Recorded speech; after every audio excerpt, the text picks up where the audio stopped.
Gracias por continuar con nosotros y le doy la bienvenida en el estudio de CIPSE Noticias más temprano al neurólogo Jorge Salazar para conocer sobre el Parkinson. Muy buenos días, doctor. Muy Gracias por buenos estarnos días, acompañando. Nancy.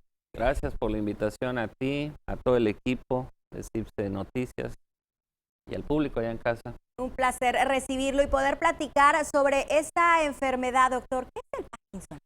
Bueno, el Parkinson es una enfermedad que suele presentarse en la segunda mitad de la vida.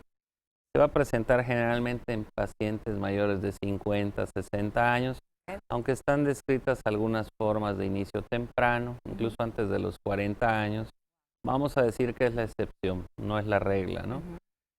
Generalmente afecta, bueno, según algunos estudios se habla de que hasta un 5% de la población de adultos mayores de 60 años pueden presentarla y que se va a caracterizar sobre todo por las alteraciones del sistema motor. Es decir, los pacientes van a presentar un cuadro que además es progresivo, lentamente progresivo, que se va a caracterizar por la presencia de un tipo de temblor. Los pacientes suelen presentar temblor habitualmente en las manos, es asimétrico, es decir, afecta más a un lado que al otro, por lo menos en su inicio. En etapas avanzadas se pueden afectar ambas partes, pero lo característico es que sea asimétrico en su inicio, generalmente afecta la mano, presentan un temblor que se llama en cuentamonedas, presentan una cosa que se llama bradicinesia, es decir, existe una lentitud en los movimientos, se vuelven lentos en su capacidad de efectuar movimientos voluntarios, en la frecuencia y en la cantidad de movimientos, lo que le llamamos hipocinesia o asinesia. Puede haber también inestabilidad postural, o sea, problemas de equilibrio, o que estos problemas en la postura no solo limitan la marcha, sino que también los hacen más propensos a sufrir de caídas. Y también existe un aumento en el tono muscular, se ponen rígidos. Esto es, tienen cierta limitación para flexionar y extender tanto piernas, brazos, cuello. Y esas son las manifestaciones más características, que es lo que nos permiten hoy por hoy hacer el diagnóstico. El diagnóstico lo vamos a hacer con base al examen clínico, es decir, a través de la entrevista y de la revisión del médico. Y aquí yo sí creo que la contribución de los neurólogos es muy importante para establecer el diagnóstico de Parkinson, porque hay muchas otras enfermedades que se le pueden padecer y que se tratan de una manera completamente diferente, pues van a definir a la enfermedad. Pero fíjate lo interesante, se ha visto que aunque estas manifestaciones motoras nos van a dar el diagnóstico, en realidad la enfermedad inicia hasta 20 años antes. Es decir, se ha visto que hay una etapa premotora, en donde pueden aparecer otras manifestaciones que no tienen que ver con todas estas que te digo, que son un tanto inespecíficas, como por ejemplo puede haber depresión, pueden haber problemas del olfato, pueden haber problemas a la hora de dormir, lo que le llamamos trastornos del sueño, problemas digestivos, que van a aparecer muchos años antes de que inicien las manifestaciones motoras. ¿Y esto por qué ocurre? Se supone que en el cerebro, bueno, no se supone, en el cerebro existe un mecanismo perfectamente bien diseñado, una verdadera maravilla, ¿no? Para efectuar los movimientos voluntarios, que tiene que ver con la corteza cerebral y unas estructuras que están por debajo de la corteza que se llaman los ganglios basales. La interacción entre estas estructuras tiene como consecuencia que nosotros podamos hacer los movimientos de una manera coordinada. Por ejemplo, si yo muevo mi mano, ¿verdad? Va a haber una señal que va a hacer que yo quiera mover mi mano y unos músculos se van a contraer y al mismo tiempo otros músculos se van a relajar Para poder compensar y poder efectuar el movimiento. Bueno, pues en los pacientes con Parkinson hay un daño en estos mecanismos, ¿no? En algunos de estos núcleos, principalmente por la pérdida de un tipo de neuronas que producen una sustancia que se llama dopamina. Los pacientes con enfermedad de Parkinson van a tener sobre todo una deficiencia en la producción de dopamina. Y esa es la base para el tratamiento. Los tratamientos de los cuales disponemos actualmente, muchos son orales, otros son en forma de parches, otros en forma de inyecciones, otros en formas nasales, otros se pueden administrar por medio de sonda. van a mejorar la calidad de vida, van a reducir el temblor, van a reducir esta limitación de los movimientos y esto va a traer como consecuencia una mejoría en la calidad de vida. Sin olvidar que hasta un 10-15% de estos pacientes con las nuevas tecnologías, con los avances, pues también pueden beneficiarse de la cirugía. La cirugía del Parkinson, que no es reciente, tiene muchos años, pero que en las últimas fechas ha cobrado nuevamente auge. ¿Por qué? Porque las nuevas técnicas, mucho menos invasivas, permiten mejorar la calidad de los pacientes. ¿Y esto cómo lo hacen? Se lesionan estos núcleos, se pueden lesionar a través de la aplicación de calor y esto puede mejorar algunos de los síntomas, como por ejemplo un temblor, porque hay algunos pacientes que a pesar de un tratamiento farmacológico, pues no mejoran. Entonces se pueden beneficiar de este tipo de tratamientos. No es para todos los pacientes, tienen que ser cuidadosamente seleccionados.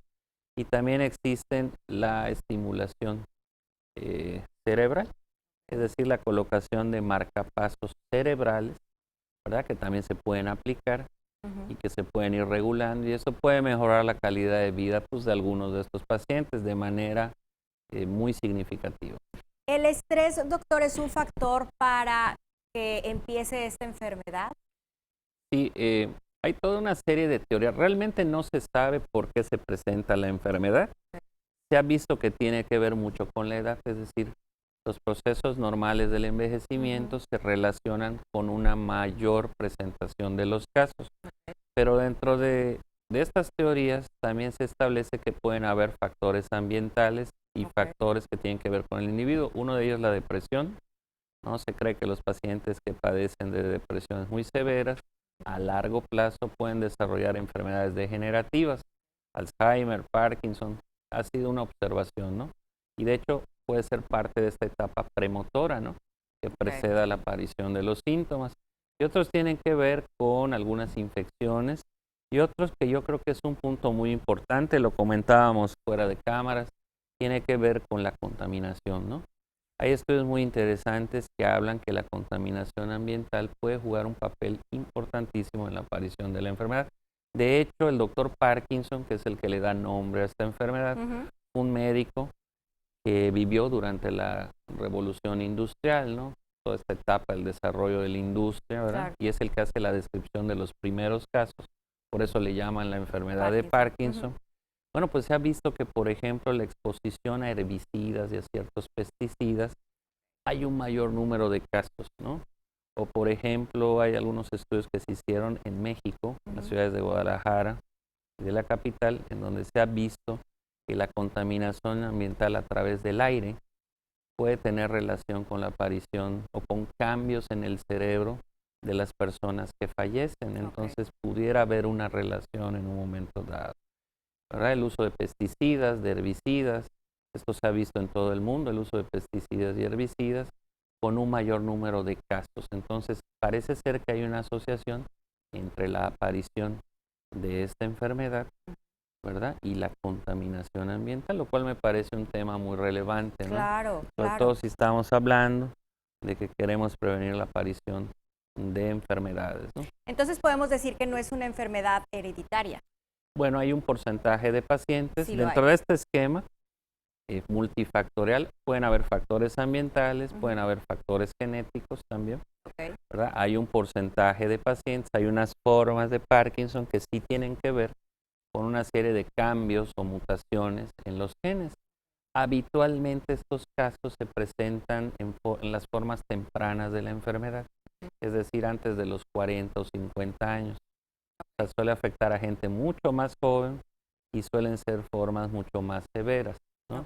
Y aquí viene una pregunta que a veces nos hacen mucho, ¿no? Si el tener un paciente, un familiar con Parkinson de primer grado, por ejemplo tus papás o algún hermano, aumenta el riesgo de tener la enfermedad. La respuesta es que sí hay un poquito más de riesgo, pero no es mucho.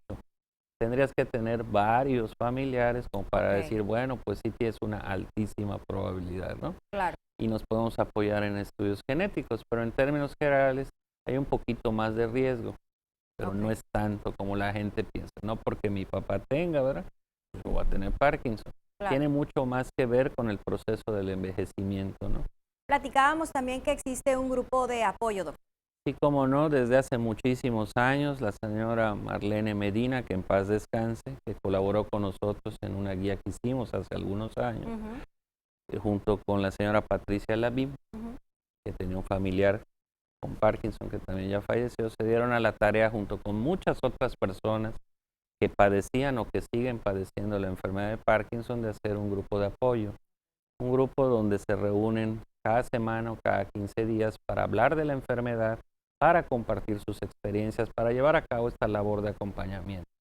Y pues en últimas fechas, pues también para recibir terapia, ¿verdad? Okay. También les dan terapia, van estudiantes de diferentes universidades, van psicólogos, todo un grupo de voluntarios, gerontólogos, sanidogeriatras, neurólogos desde luego, para darles información. ¿Por qué? Porque hay muchas dudas. Cuando a ti te dan el diagnóstico de un Parkinson, ¿verdad?, te cae como un balde de agua fría, sí, claro, ¿no?, claro, al paciente y a la familia. Claro, y no saben cómo responder. Claro, que se sientan acompañados. Doctor, ya se nos terminó el tiempo. ¿Dónde podemos encontrarlo? Claro que sí, en la clínica Pensiones, allá en el consultorio 101. Allá estamos para servirles, claro que sí. Perfecto, pues muchísimas gracias y nos vemos la próxima semana. Nos vemos la próxima semana, Nancy, claro. Gracias, que tenga linda mañana y nosotros vámonos a un corte, pero continuamos con más aquí en CIPSE Noticias más temprano.